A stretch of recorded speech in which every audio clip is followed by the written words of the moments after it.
بسم اللہ الرحمن الرحیم۔ معزز صارفین السلام علیکم۔ شام تک کے سعودی نامہ کے ساتھ میں ہوں رمضان۔ ہمارے نئے آنے والے صارفین سے گزارش ہے کہ ہمارے چینل کو سبسکرایب کریں، ویڈیو کو لائک کریں، شیئر کریں اور بیل آئیکن کو بھی دبا دیں تاکہ ہم آپ کو رکھ سکیں ہر خبر سے باخبر۔ حج مقامات پر بغیر اجازت جانے پر پابندی اتوار سے۔ سعودی عرب میں حج مقامات مشعر مقدسہ یعنی مینا، عرفات اور مزدلفہ میں داخلے پر پابندی کا نفاذ اتوار 19 جولائی سے کیا جا رہا ہے، جو 12 ذی الحج تک جاری رہے گا۔ بغیر پرمٹ کے مشعر مقدسہ میں جانے پر 10,000 ریال جرمانہ عائد کیا جائے گا۔ ویب نیوز آجل نے وزارت داخلہ کی جانب سے جاری اعلامیہ کے حوالے سے کہا ہے کہ اس سال کرونا وائرس کی وجہ سے حج انتہائی محدود طور پر کیا جائے گا، ہر ایک کو جانے کی اجازت نہیں ہوگی۔ وزارت داخلہ نے 12 جولائی کو جاری اعلامیہ میں کہا تھا کہ بغیر حج پرمٹ کے مشعر مقدسہ جانے والوں پر 10,000 ریال جرمانہ عائد کیا جائے گا۔ خلاف ورزی دہرانے پر جرمانے کی رقم دوگنا کر دی جائے گی۔ دریں اثنا حج انتظامی اور امن عامہ کمیٹی کے ترجمان کرنل سامی الشیرخ نے کہا ہے کہ 5 ذی الحج سے مکہ کے تمام داخلی چیک پوسٹوں کو بغیر پرمٹ کے کوئی بھی عبور نہیں کرے گا۔ خلاف ورزی کرنے والوں کو قانون کے مطابق سزا کا سامنا کرنا پڑے گا۔ حج امن کمیٹی کا کہنا ہے کہ ٹریفک پولیس کو ہدایات کر دی گئی ہیں کہ مکہ سے مشعر مقدسہ جانے کے تمام راستوں کو سیل کر دیا جائے تاکہ بغیر پرمٹ کے کوئی مشعر مقدسہ میں داخل نہ ہو۔ واضح رہے کہ ہر سال ایام حج سے قبل بغیر پرمٹ کے کوئی بھی مکہ داخل نہیں ہو سکتا۔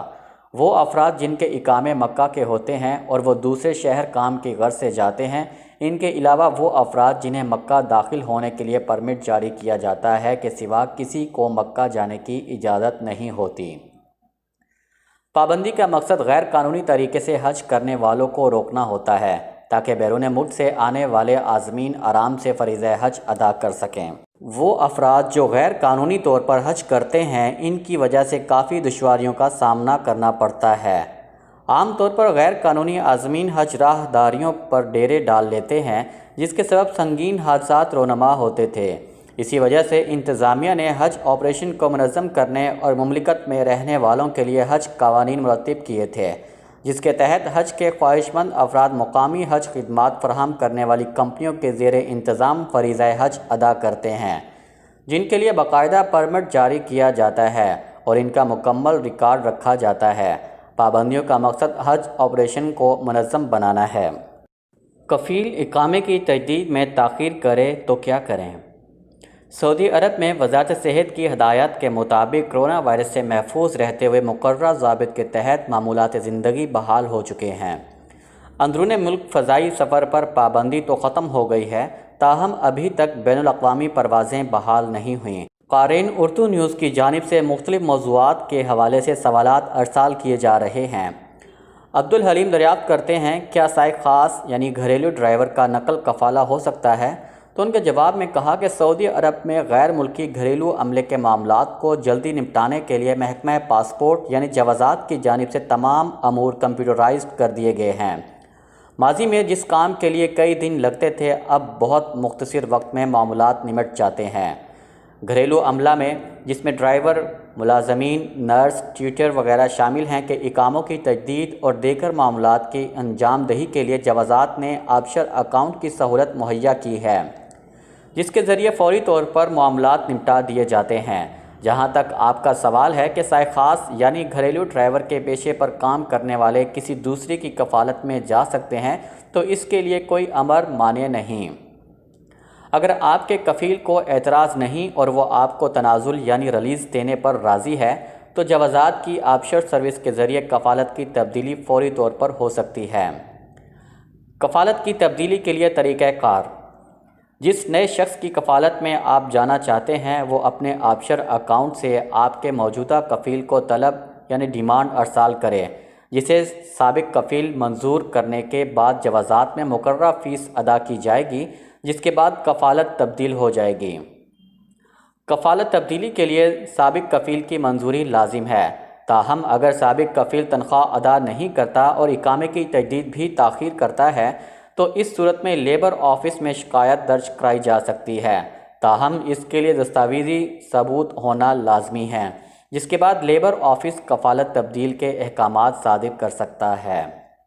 وقاص چودھری کا سوال ہے، اسی حوالے سے انہوں نے پوچھا ہے کہ گھریلو ڈرائیور کی چھٹی بھی موجودہ حالات میں بڑھ جائے گی، تو ان کے جواب میں کہا گیا کہ سعودی عرب میں تاحال کرونا وائرس کی وجہ سے بین الاقوامی پروازوں پر عائد پابندی برقرار ہے، تاہم مملکت میں مقیم غیر ملکیوں کی خصوصی فلائٹوں کے ذریعے ان کے ملک روانگی کا سلسلہ جاری ہے۔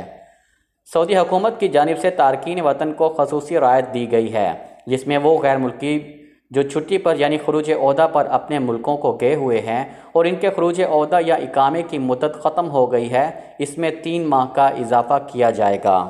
کرونا وائرس کی وجہ سے گزشتہ مارچ میں بھی سعودی حکومت کی جانب سے تارکین وطن کے اقاموں میں 3 ماہ کی توسیع کی گئی تھی۔ اب یہ دوسری بار اس کا اعلان کیا گیا ہے۔ توسیع پر عمل درآمد مرحلہ وار ہوگا، جو ادارہ نیشنل انفارمیشن سینٹر کے تعاون سے کیا جائے گا۔ نعمان اقبال دریافت کرتے ہیں کہ میری چھٹی ختم ہونے میں 2 ماہ باقی ہیں، میں پاکستان میں ہوں، مدت میں اضافہ کس طرح ہوگا؟ ان کے جواب میں کہا گیا کہ سعودی حکومت نے غیر ملکی تارکین کو جو 3 ماہ کی اضافی مدت کے لیے خصوصی رعایت دی ہے، اس کے مطابق وہ افراد جو بیرون ملک ہیں ان کا اقامہ اور خروج عہدہ از خود 3 ماہ کے لیے ایکسٹینڈ ہو جائے گا۔ آپ کے سوال کے مطابق آپ کی چھٹی ختم ہونے میں ابھی 2 ماہ باقی ہیں، جبکہ ابھی تک سعودی عرب کے لیے بیرونی فلائٹس شروع نہیں ہوئیں، نہ ہی اس بارے میں کوئی ممکنہ شیڈول جاری ہوا ہے۔ تاہم حکام کا کہنا ہے کہ 3 ماہ کی جو رعایت دی گئی ہے، اس کے بعد حالات کو دیکھتے ہوئے اس بارے میں مزید غور کیا جائے گا۔ اس بات کو بھی ذہن میں رکھیں کہ یہ دوسری بار سعودی حکام کی جانب سے غیر ملکیوں کے اقاموں میں توسیع کی گئی ہے، کیونکہ کرونا وائرس کی وجہ سے حالات جب تک مکمل طور پر کنٹرول نہیں ہو جاتے، کچھ کہنا قبل از وقت ہوگا۔ جب تک فلائٹس بحال نہیں ہوتیں، بیرون ملک مقیم افراد کے معاملات کے بارے میں حکومتی ادارے وقتاً فوقتاً احکامات جاری کریں گے۔ 40 برس سے مسافروں کو مفت کھانا کھلانے والا سعودی شہری۔ سعودی شہری حائل الجوف روڈ پر بیٹھک میں 40 برس سے مسافروں کو مفت کھانا کھلا رہا ہے۔ سعودی شہری شیخ محمد بن جرو الشمری نے حائل الجوف روڈ پر عجائب گھر نما بیٹھک بنا کر نیا ریکارڈ قائم کیا ہے۔ 40 برس سے وہ یہاں آنے جانے والوں کی ضیافت بھی کرتے ہیں اور انہیں عجائب گھر نما بیٹھک دکھانے کے موقع بھی فراہم کرتے ہیں۔ سعودی شہری نے اپنی بیٹھک کو قہوے، خوشبو اور شیشے کے لیے استعمال ہونے والی خوبصورت اور نادر اشیاء سے سجا رکھا ہے۔ MBC چینل سے گفتگو کرتے ہوئے الشمری نے بتایا کہ کئی لوگ ان سے مطالبہ کر رہے ہیں کہ اپنی اس بیٹھک کو عجائب گھر میں تبدیل کر دیں اور اسے دیکھنے کے لیے آنے والوں سے فیس وصول کر کے اپنی آمدنی کا ذریعہ بنائیں۔ اس حوالے سے مسلسل دباؤ ہے، لیکن میں اپنی روایت کو تبدیل کرنے کا کوئی ارادہ نہیں رکھتا۔ الشمری نے بتایا کہ تقریباً 48 برس قبل بیٹھک قائم کی تھی۔ اس کا مقصد مہمانوں کی خدمت اور ان سے رشتے ناطے مضبوط کرنا تھا۔ بیٹھک قائم کرنے کا مقصد نہ تو اس سے کچھ کمانا تھا اور نہ ہوگا۔ شکر ہے کہ دسیوں لوگ بیٹھک میں آتے جاتے رہتے ہیں۔ شیخ محمد بن جرو الشمری کا کہنا تھا کہ وزارت سیاحت نے انہیں بیٹھک کو عجائب گھر میں تبدیل کرنے کی پیشکش کی تھی، لیکن شکریہ کے ساتھ وزارت کی پیشکش مسترد کر دی۔ ماضی کی طرح مستقبل میں بھی اپنی بیٹھک سیاحوں اور راہگیروں کے لیے کھلی رہے گی۔ کرونا سے متاثر شخص نے اہل خانہ کو مرض سے بچا لیا۔ سعودی وزارت صحت کا کہنا ہے کہ مقررہ SOPs پر عمل کرتے ہوئے کرونا وائرس کے متاثرہ شخص نے اپنے گھر والوں کو اس مہلک مرض سے بچا لیا۔ کرونا سے بچاؤ کے لیے سماجی دوری کے اصول پر عمل کرتے ہوئے مملکت کے مشرقی ریجن میں ایک کووڈ-19 کے مریض کو جب یہ معلوم ہوا کہ وہ اس وبائی مرض کا شکار ہو چکا ہے، تو اس نے وزارت صحت کے ضوابط پر عمل شروع کرتے ہوئے خود کو کوارنٹائن کر لیا، جس کی وجہ سے گھر کے 7 افراد اس مرض سے محفوظ رہے۔ ویب نیوز آجل نے وزارت صحت کی جانب سے منعقدہ پریس کانفرنس کے حوالے سے بتایا ہے کہ کرونا وائرس سے متاثرہ شخص نے خود کو اپنے کمرے تک محدود رکھا، جس کی وجہ سے اس کے گھر والے بھی محفوظ رہے۔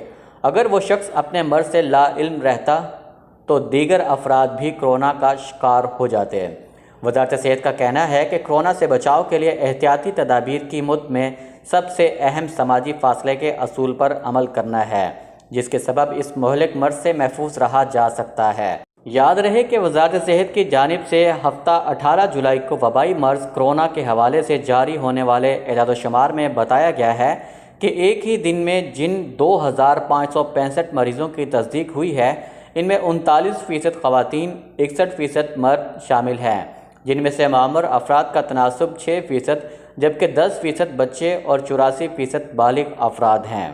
شام تک کے سعودی نامہ کے ساتھ ہمیں اجازت دیجیے۔ اللہ تعالیٰ سے دعا ہے کہ اللہ تعالیٰ ہم سب کو اپنے حفظ و امان میں رکھے، اللہ تعالیٰ ہم سب کا حامی و ناصر ہو۔ آپ سب لوگوں کے قیمتی وقت کا بہت بہت شکریہ۔ السلام علیکم ورحمۃ اللہ وبرکاتہ۔